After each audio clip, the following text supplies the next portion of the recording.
Welcome everyone to the first episode of The Breakdown, starring your host, Josh Spielman. This is the fantasy show where we will talk about and recap the Lenny Face Gaming Fantasy Weeks. As it currently stands, week 1 is done. There was no week 0 video because we didn't draft until the day before the season started. And I just came up with this idea. So as you can see, my logo right up there, you have the breakdown. And what we are going to do is we are going to break down this fantasy week and also kind of what to expect next week.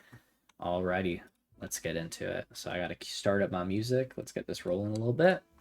And let's go down rankings. Alrighty, well, after draft day, I, myself, Josh Persona 5, was started in first place, but I've dropped all the way to 4 after a victory from myself, but compared to all the rest of the winners, I think I was on the lower end.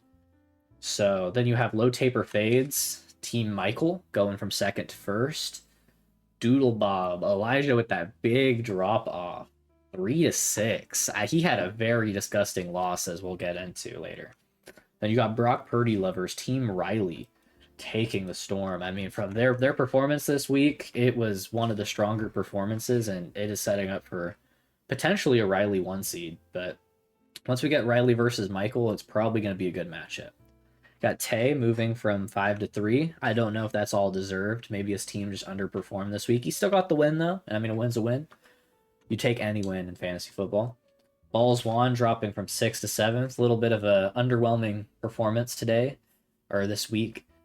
AJ Brown, 1.8 points. Josh Allen almost redeemed his team, but he would have needed 60 to beat me. So got 4-4-5 Rambler Road. It's exactly like Nate. Nate needs to lose the first couple and then have some crazy ass comeback to try and come back in the fantasy playoffs. Got Angie dropping from 8 to 9.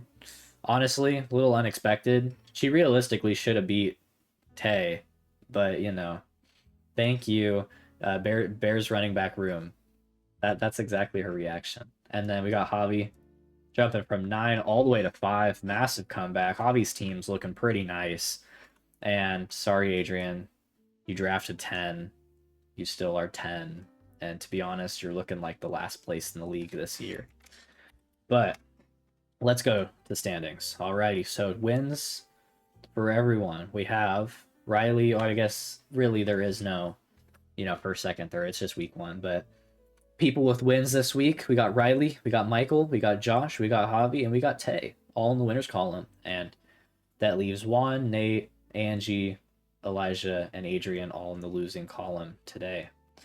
Point wise, Riley got 157 in the first week, which is a little crazy. Mike got 131, 124 for me, Javi 108, and Tay 99. As you can see, I mean, Juan and Nate, I guess, realistically would have beaten Tay. So just a little lucky matchup for Tay that he got put against Angie, and Bears running back room just didn't want to give a touchdown to him. But let's look at first week. So first matchup today, we had Josh Persona 5 versus Balls Juan. Jaden Daniels, solid game, 20 points. Is he worth the 3rd round pick? I mean, we'll see. Christian McCaffrey, fucking slamming his projection as always. Receiving backs are insane in this league of 1 point PPR. Bucky Irving, he played kind of fine. He got a touchdown though, which is honestly why he's at 14 points. The Bucks as a whole, the first half just had a pretty terrible performance, and they redeemed them in the second half. The new receiver actually on Juan's bench, I believe, Amika Abduka, bro dropped 23. He was looking nice in the second half with Baker Mayfield. But yeah, Mike Evans also under his performance. I mean, again, Baker just kind of was not throwing in the first half. Got Pearsall. He caught some shit. Pretty nice. George Kittle also caught some shit, though he's injured. So for at least 4 weeks, but probably 5, he will be out. So, when we talk about the waiver wire, we'll see what Josh has planned. Chuba Hubbard, 17 points. Solid. Cardinals defense, honestly, D1 drop. I had Cardinals defense, or not Cardinals. I had the Colts defense from auto draft, and I got rid of it, and they scored like fucking 20 on Tua's ass. So, and then Jake Bates, solid performance. The Packers literally held the Lions to only kicking field goals, so it's pretty cool. Balls one side, Josh Allen, nice little 40 points. I mean, it wasn't enough to redeem him, but it got him close. James Conner had a nice little 14-point game, so we're chilling on that. Jalen Warren, He really didn't play well at all, but he got a touchdown, so 14 points, you know. AJ Brown, that 1.8, that's gonna haunt Juan. Week one loss thanks to AJ Brown and Devontae with 9 points. I mean, Puka's that whole offense. So Trey McBride, solid performance, but I'm pretty sure he was the first pick tight end off the board, and 12 points. I mean, George Kittle had more than that, and he got injured and literally played like the first quarter. So Carolina wide receiver though, the new rookie, he did pretty good today. Patriots defense solid, but I mean they lost to the Raiders. So and then Matt Gay obviously dropping 3 points because all Washington had was 1 point. So in the end, Josh percent of 5 ends up winning. Bench wise, Juan had Mika Abduka and Ja'Cory Crazy Merritt both on his bench. Probably some good people to potentially sub in for week 2. But going on to the next matchup, we had Michael versus Elijah. Michael slammed the shit out of Elijah today. 131. Ooh, let me move my face cam a little bit. Okay. 131 to 96. Jalen Hurts went off. Kyle Williams did solid. Travion Henderson, I believe he's new. He did fine, I guess. CD Lamb, though, he had 18 points. Even though he did fine in fantasy, we all know Dak Prescott was throwing that shit. CD just dropped all those balls.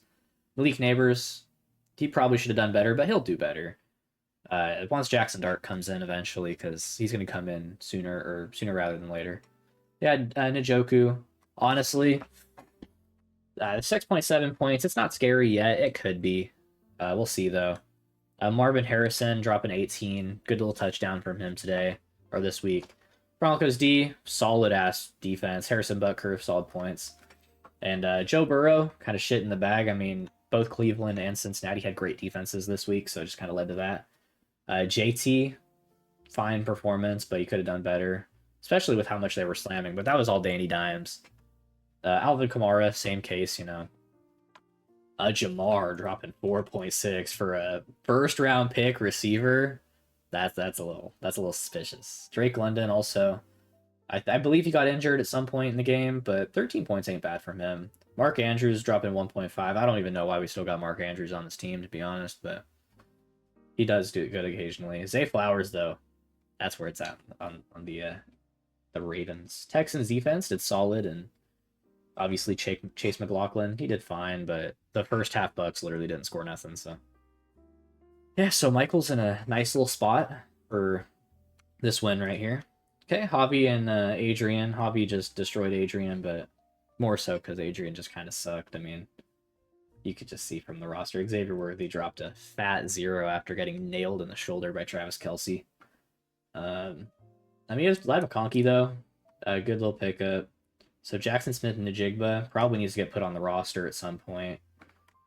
Keon Coleman, I don't know about that one, but maybe. He did good that game. For Javi, I mean, Lamar, he's Lamar. James Cook's solid. Isaiah Pacheco, he did kind of ass, but like fantasy-wise, fine. Amon Ra, also same thing. They played kind of ass, but fantasy-wise, he's good. Same with Nico Collins. Honestly, Travis Hunter, 9 points ain't too bad playing defense and offense, so we'll see. But overall, I don't want to go too much into this matchup because you ain't winning with 80 points in this league.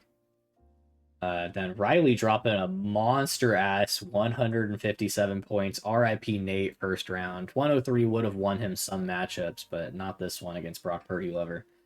Justin Herbert going crazy, almost 30 points in the game. Bijan dropping like 25. He had like a 70-yard rush straight off the rip of the game. Derrick Henry also got like 140-some rushing yards. I think it was 49. Like, bro's insane. Garrett Wilson, he's Garrett Wilson. Jerry Jeudy, he's cool. We got Brock Bowers. He's doing good, but again, he is injured, I believe, now. I don't know for how long, so we'll see. Marion Hampton did whatever. And then Vikings D is generally pretty solid, and Texans kicker, I mean, he's where it's at. Baker, he did good. Honestly, that second half kind of redeemed him. But Achan's cool. Chase Brown's cool. Jay Jetta's, 20 points is nice. But Scary Terry dropping 13. He generally gets like one Hail Mary a game, and he didn't get one this time, so it's only 13 points. Dallas Goedert did fine for a tight end. Kenneth Walker, honestly, Nate's team did pretty solid. I think it just kind of went to the fact that he was playing Riley. And then last little, we got Kay versus Angie. Not much to say. DeAndre Swift and the Bears. I mean, they could have won it for Angie. It was literally like a 1 point loss. Not much to say there. Puka did pretty good. Who else did good on Tay's team? I mean, I guess Patrick Mahomes got 26. He was pretty in the bucket last season, so we'll see if he can redeem himself fantasy wise this year. But Saquon's fine. Ravens D almost sold Tay, -7 points. It's kind of crazy. But yeah, that's the week 1 recap. So as we go on to the waiver wire from today, we had some moves done. Javi picked up Jonnu Smith and dropped Ollie Gordon. Javi also, what's it called? He tried to pick up Quentin Johnston, but it said a player involved had already been dropped. I don't know if that's because I picked up Quentin Johnston, but yeah, so what's it called? Josh makes the move of getting Colts defense after last week. I saw a lot, even though it's the Dolphins, I saw a lot in that defense that makes me hopefully good for them. And then I got Quentin Johnston on the bench. Hunter Henry is going to replace George Kittle. But let's take a look week 2. So as I kind of look at matchups, big name matchup right here is Josh versus Michael. It's the only matchup I believe that has 2 winners in it from week 1. We got some big name matchup right here. We're gonna see if CMC is actually gonna perform again, if CD Lamb's gonna perform again. Michael Pittman, also potentially as a bench player, could do some good for Michael if he wants to put him in, but I think his receiving core is fine enough as it is. Though Malik Neighbors is questionable, so we'll see. He should come back though. Other than that, I mean, Michael's projected to win. This is going to be big for placement since it's, again, 2 winners. Let's go back to check. We got Balls Juan versus Javi. Again, we'll see. Javi's expected to lose this, actually. I think Juan's got a little unlucky week 1 playing against me. And especially if Josh Allen against the Jets of all teams can drop some insane numbers, because we saw how the Steelers dismantled them. Josh Allen definitely can dismantle them too. Devontae Adams, you're probably wanting him to have a little bit more pop than he did week 1. Other than that, though, Mika Abduka is actually in the roster now for Juan, so we'll see how he performs if he can continue his dominance from week 1. Daniel Carlson is also in. Pretty good kicker. Jonnu Smith starting for Javi. I mean, he's a good tight end. He performed and got Esteban 2nd place, basically, in fantasy last year, so.